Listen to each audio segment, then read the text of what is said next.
Hello and welcome. I'm Padma Rao and this is World is One, a show that brings you the best political minds from all over the world.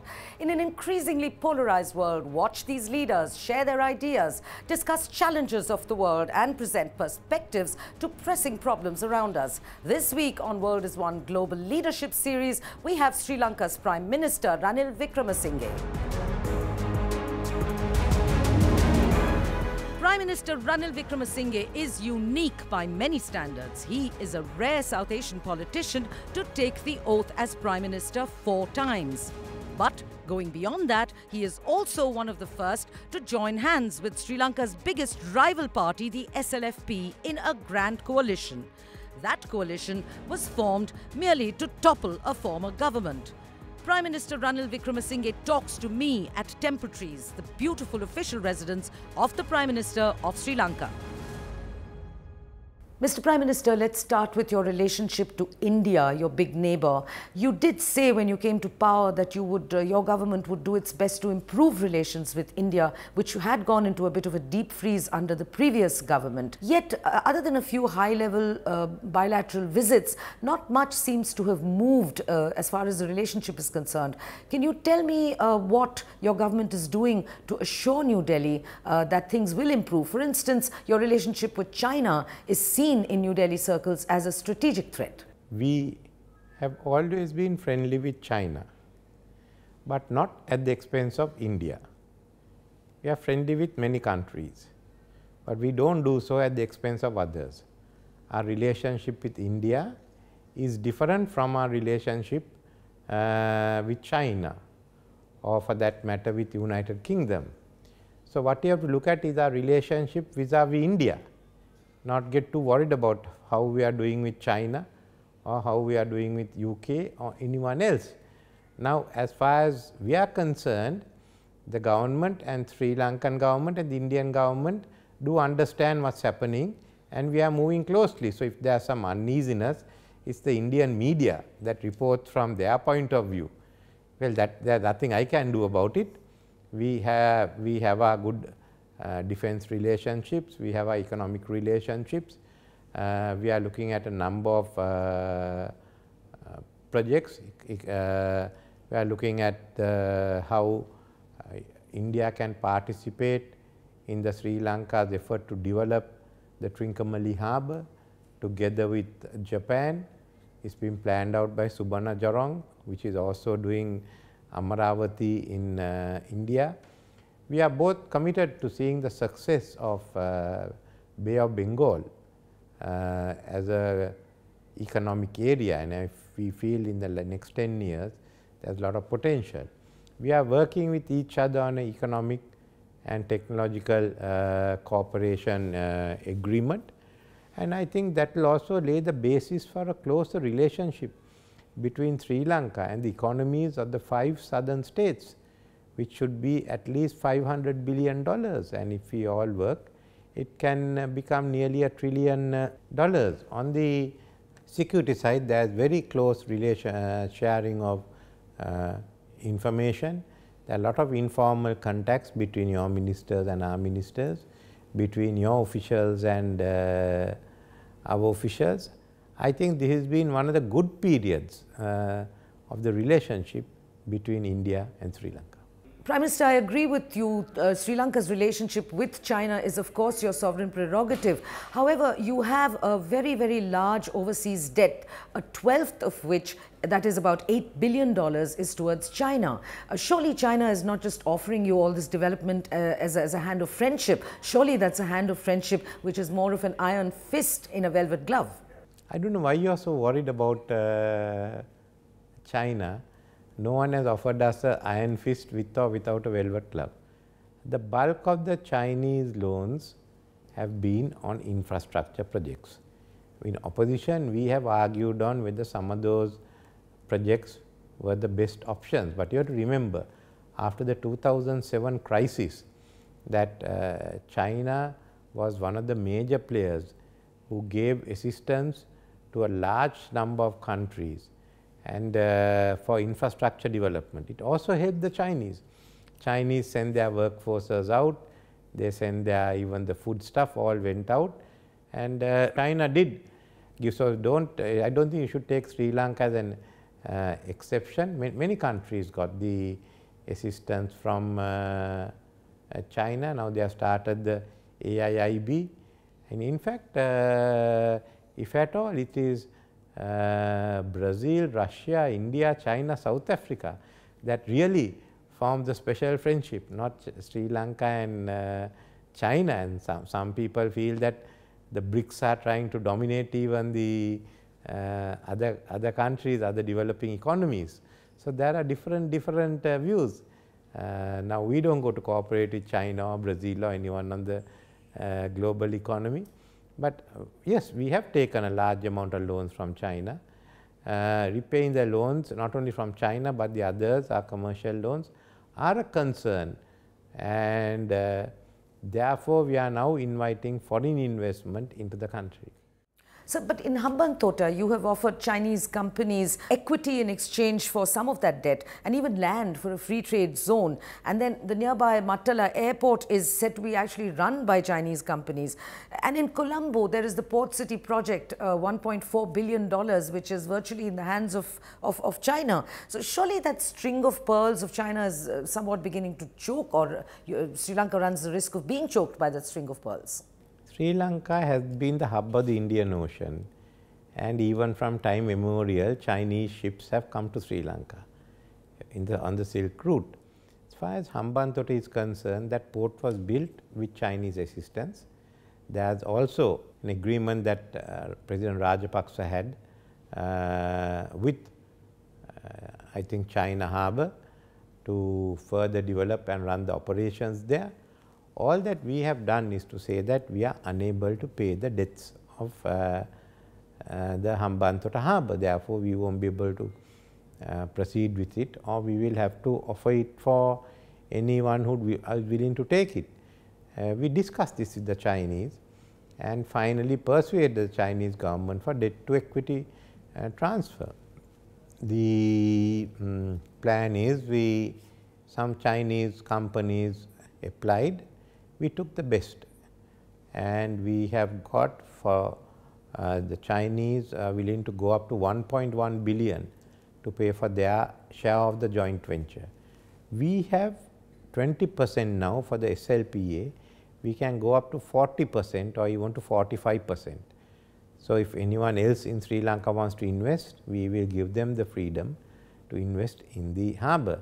But it's a joint venture, and the joint venture area of land is leased out, and it will come back to us when the lease is over, and the military and the security aspects of the port is in the hands of the Sri Lanka Navy. Last week your naval authorities and our naval authorities were having a discussion on this matter. Mattala airport is run by the Sri Lanka Airport Authority, but we thought we will call for first for anyone who would be interested in running the Mattala airport jointly with the Sri Lankan Airport Authority.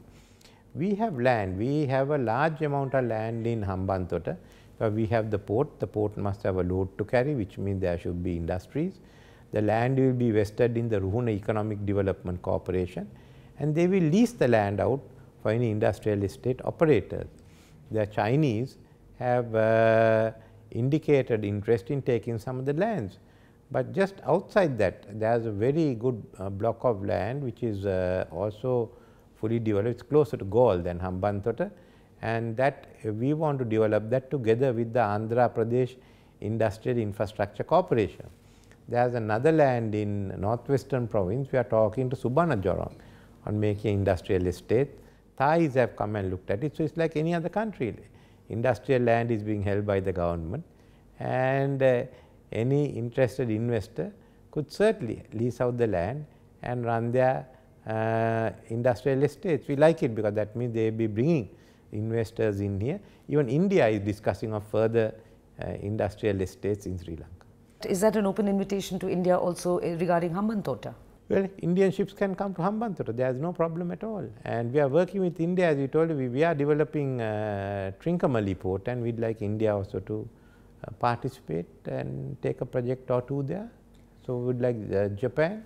Prime Minister Wickremesinghe, Chinese naval submarines have docked in Colombo and caused great consternation in New Delhi. Can you put on record through this interview an assurance, can you give New Delhi an assurance that there will be no sprawling Chinese defense presence on sovereign Sri Lankan territory? Because after all, that is causing a great amount of concern in New Delhi. Chinese military submarines have been coming to Sri Lanka regularly.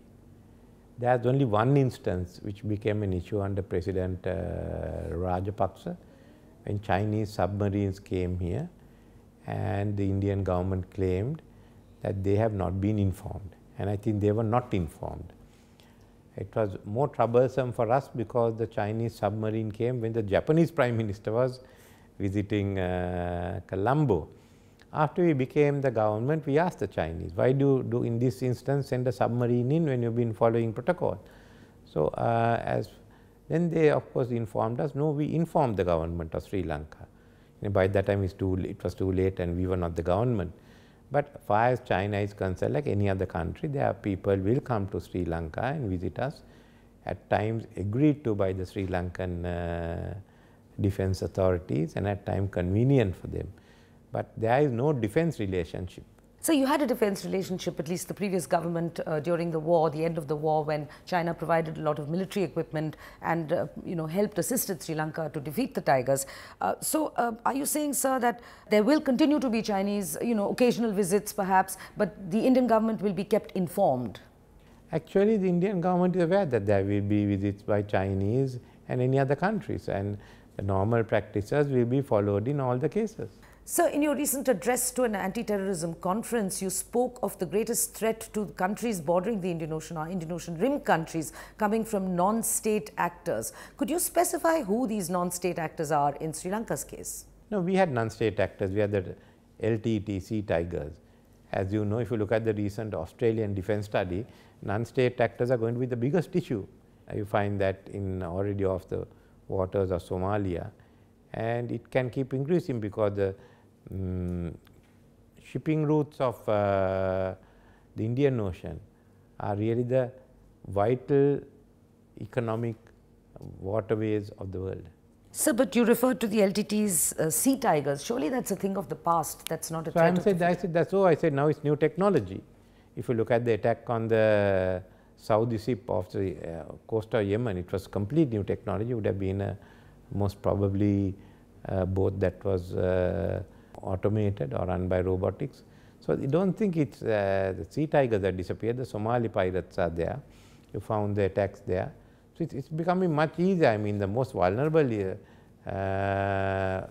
what is most vulnerable is in this region are the high seas. Sir, and yet I will persist with that question on anti-terrorism. Sri Lanka has 21.2 million Muslims, and your Justice Minister recently told your Parliament that 31 elite Muslims, so to speak, from Sri Lanka had joined the Islamic State. There is growing radicalization elsewhere in the neighborhood, for instance, the Maldives. And of course, as from the Indian point of view, Pakistan continues to be the hotbed of Islamist terrorism, mostly directed at India. You recently met Prime Minister Nawaz Sharif on the periphery of a conference, sir. Did you express your concerns and India's concerns about groups like the Jaish-e-Mohammed and the Lashkar-e-Taiba, which continue to live and preach and hatred against India freely in Pakistan? I only met the Pakistani Prime Minister a very short time in Davos. As far as Sri Lanka is concerned, the Muslims, the vast majority of them, work together with the other Sri Lankans. There were about 30 who had gone to the Middle East, who were in Syria. We've traced them, we are speaking with their families, some have been killed. At the moment, I think from the messages that are coming back, there's a lot of pressure on them as the Iraqi and the Syrian and the other forces are advancing, and some of them seems to be trapped there. The Indo-Sri Lanka Accord of 1987, sir, is a 30-year-old agreement. There are two aspects to it which continue to remain of relevance to India. One is the greater autonomy to the northern and eastern provinces where the majority population is Tamil, Sri Lankan Tamil. And the other is the clause, actually an appendix, that indicates that India should have greater say in what happens around the port of Trincomalee and greater participation as well. Could you comment on the 13th Amendment Agreement, for instance, and the Indo-Sri Lankan Accord, sir? And would you say that these 30-year-old amendments themselves are in need of new amendments? It doesn't need. We have a Constituent Assembly to draft a new constitution. There's a steering committee. At the moment, we are discussing devolution. Every provincial council has asked for more powers, not the north only, but those in the south, southern, western, you name it, they have asked for now. So at the moment, the division seems to be more between the central parliament and the provincial councils, but we have to be realistic as to what can be given, what has to be. So we are discussing it. We are a democratic country. It's not a north-south issue. It's a center periphery issue now. Have you noticed a certain amount of flexibility on part of New Delhi as far as the 13th Amendment is concerned? There has been flexibility always.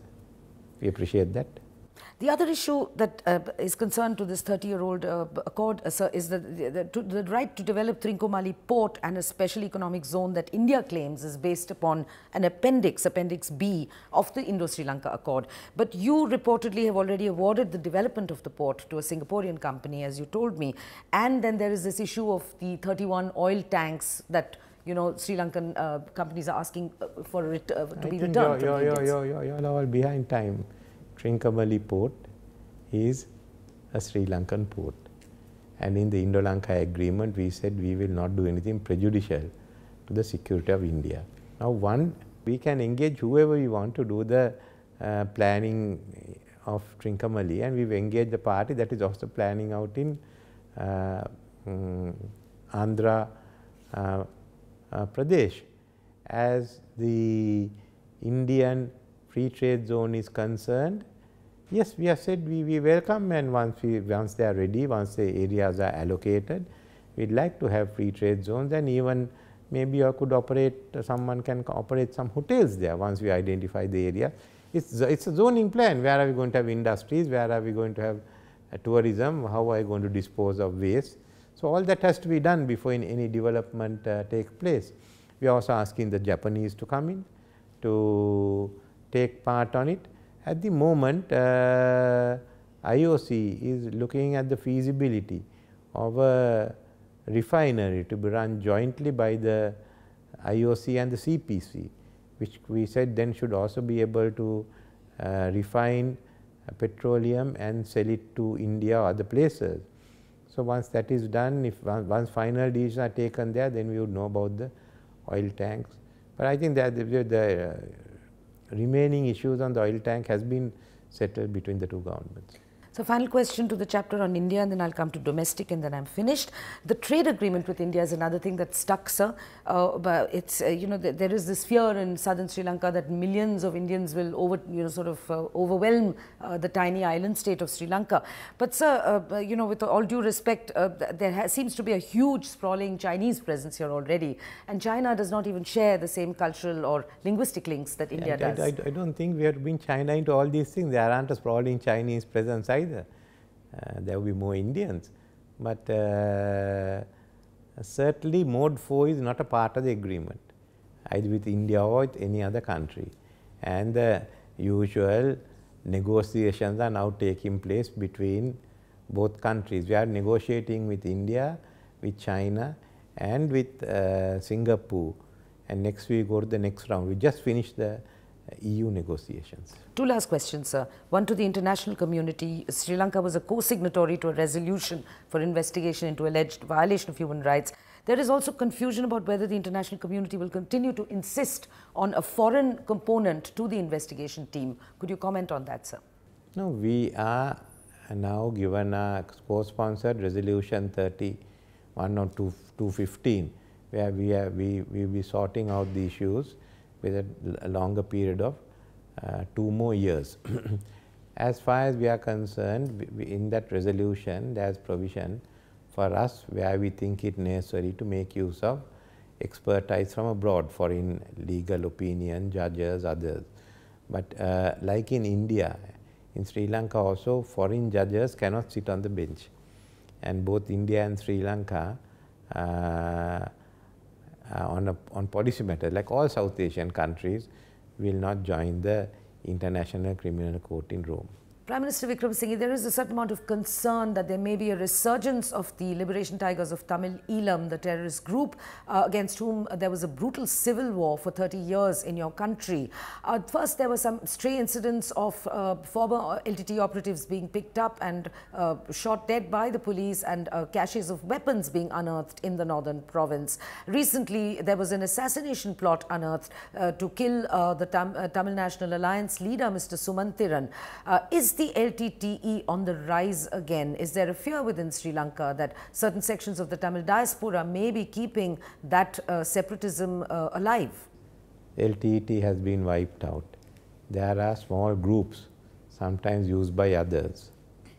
Army numbers are being reduced gradually. So the former rebel Karuna has founded a Tamil Freedom Party in Batticaloa. Another former rebel has founded a party named the Rehabilitated Liberation Tigers in Trincomalee.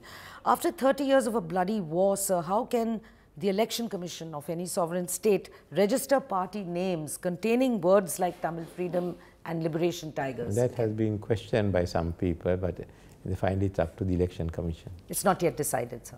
There are no words that are banned as such. At one stage, LTT was a prohibited name. So you have pointed out the strategic importance, the overall strategic importance of the Indian Ocean region. Japan, countries like Japan, the United States and India hold joint maritime exercises in the region. And one just concluded, as you pointed out, in Hambantota just a couple of days ago. All three countries have, though, territorial and other issues with China. And you are a part of the Maritime Silk Road, China's Maritime Silk Road. So from your long years of political experience, and this is your 4th term as Prime Minister, what do you see in the region in future? Do you see cooperation or confrontation? I think there will be cooperation. Between all countries? All countries. Including India and China? Yes, there is cooperation between India and China. And so a very last question about your counterpart in New Delhi, India's Prime Minister Narendra Modi. You have met him certainly on many occasions. Could you tell us a little bit about your personal equation with Prime Minister Modi, sir? No, I've known him for a long time. Kept in touch with him when he was in the Chief Minister, when no one thought he would be the Prime Ministerial candidate. So we continue that acquaintance and friendship. So it's an old friendship. On behalf of WION, I thank you very much, Prime Minister Ranil Wickremesinghe, for taking out this time to meet with me. Thank you very much, Prime Minister Wickremesinghe. Our brotherly country, Pakistan, felt that using radicalism, religion, extremism, promoting extremism in that religion would serve their interests.